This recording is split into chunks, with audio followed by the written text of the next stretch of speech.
এই গণভবনে কে যাবে সেটি নির্ধারিত হবে বাংলাদেশ থেকে, ভারত থেকে সেটি নির্ধারিত হবে না। প্রিয় দেশবাসী, আপনারা জানেন আমরা দীর্ঘ ১.৫ দশকের আওয়ামী জাহিলিয়াতের শাসনের পরে আজকে আমরা মুক্ত বাংলাদেশে সেই সংসদ ভবনকে আমরা ফ্যাসিবাদ মুক্ত করেছি, সেই সংসদ ভবনের সামনে আমরা গণতান্ত্রিক প্রক্রিয়ায় সেই সংসদ ভবনে যাওয়ার জন্য আজকে আমরা মানিক মিয়া এভিনিউতে এসে দাঁড়িয়েছি। প্রিয় দেশবাসী, আপনারা জানেন দীর্ঘ ১.৫ দশকের বেশি সময় ধরে আমাদের দেশে ছিল বিচারহীনতার সংস্কৃতি। লগি বৈঠা থেকে শুরু করে ২০০৯ সালে আমাদের দেশের যারা ডিফেন্স অফ ফার্স্ট লাইন পিডিআরদেরকে আপনারা দেখেছেন কিভাবে ভারতীয় আগ্রাসনের মধ্য দিয়ে হত্যা করা হয়েছে। প্রিয় দেশবাসী, আপনারা দেখেছেন এই স্পষ্ট বিডিআর হত্যাকাণ্ডকে বিডিআর বিদ্রোহ হিসাবে চালানো হয়েছে।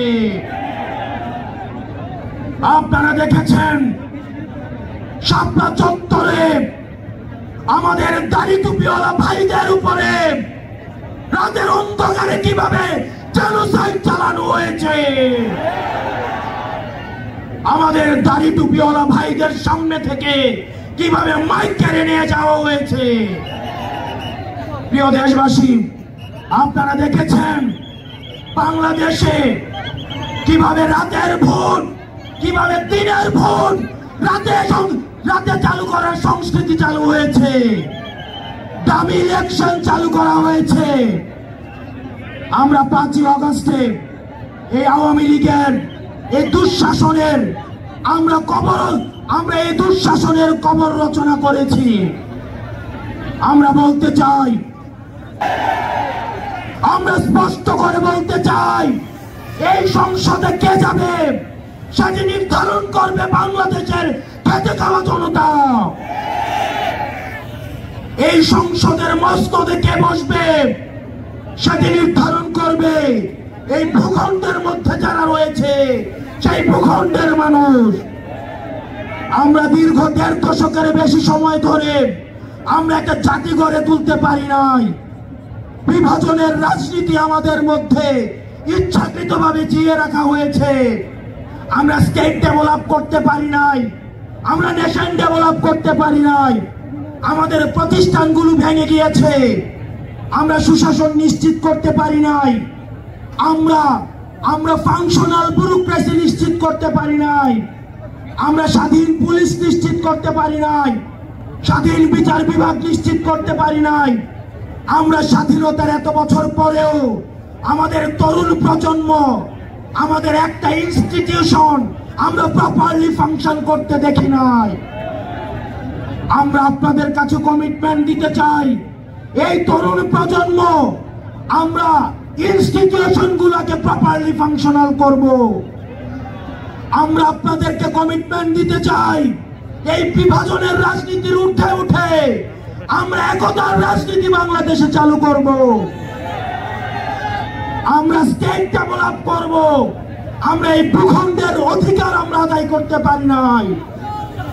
আমাদেরকে মাথায় রাখতে হবে, বিদেশের সাথে আমাদের বন্ধুত্বপূর্ণ সম্পর্ক থাকবে, কিন্তু কোন প্রেসক্রিপশনের সম্পর্ক থাকবে না। আমরা স্পষ্ট ভাষায় বলতে চাই, আমাদের যখন একটা ছেলে রাস্তায় রক্ত দেওয়া শিখে গিয়েছে, আমাদেরকে কেউ রক্ত দেওয়া থেকে দমায় রাখতে পারবে না। সুতরাং আমরা স্পষ্ট ভাষায় বলতে চাই, আমাদের প্রবীণ রাজনীতিবিদ যারা রয়েছে তাদের অভিজ্ঞতা এবং তরুণদের তেজদীপ্ত এবং অকুত ভয় যে নেচার রয়েছে সেটার মিথস্ক্রিয়ায় আমরা পরবর্তী বাংলাদেশ বিনির্মাণ করব। আমরা যতদিন না পর্যন্ত আমরা নিশ্চিত করতে চাই এদেশ থেকে পরিবারতন্ত্র এই দেশটাকে কবরস্থ হয়েছে। এদেশে কামারের ছেলে প্রধানমন্ত্রী হবে, কুমারের ছেলে প্রধানমন্ত্রী হবে। এদেশে যোগ্যতার ভিত্তিতে এদেশে নেতৃত্ব উঠে আসবে। আমরা স্পষ্ট করতে চাই, আমরা একটা সুন্দর বাংলাদেশ গড়তে চাই, যে বাংলাদেশে আমাদের মধ্যে কোনো ধরনের ভেদাভেদ থাকবে না। আমাদের রাজনৈতিক পরমত সহিষ্ণুতা থাকবে, মত প্রকাশের স্বাধীনতা থাকবে, আমাদের দ্বিমত প্রকাশের স্বাধীনতা থাকবে। আমরা একটা সমৃদ্ধ বাংলাদেশ গঠন করার জন্য আমরা আপনাদের কাছে কমিটমেন্ট দিচ্ছি, আমরা প্রতিজ্ঞা করছি। এই প্রতিজ্ঞার সাথে কারা কারা একমত রয়েছেন? ইনকিলাব জিন্দাবাদ, ইনকিলাব জিন্দাবাদ, ইনকিলাব জিন্দাবাদ, ইনকিলাব জিন্দাবাদ। আপনাদের সাথে দেখা হবে আমাদের তরুণদের স্বপ্নের বাংলাদেশে। আসসালামু আলাইকুম ওয়া রাহমাতুল্লাহ।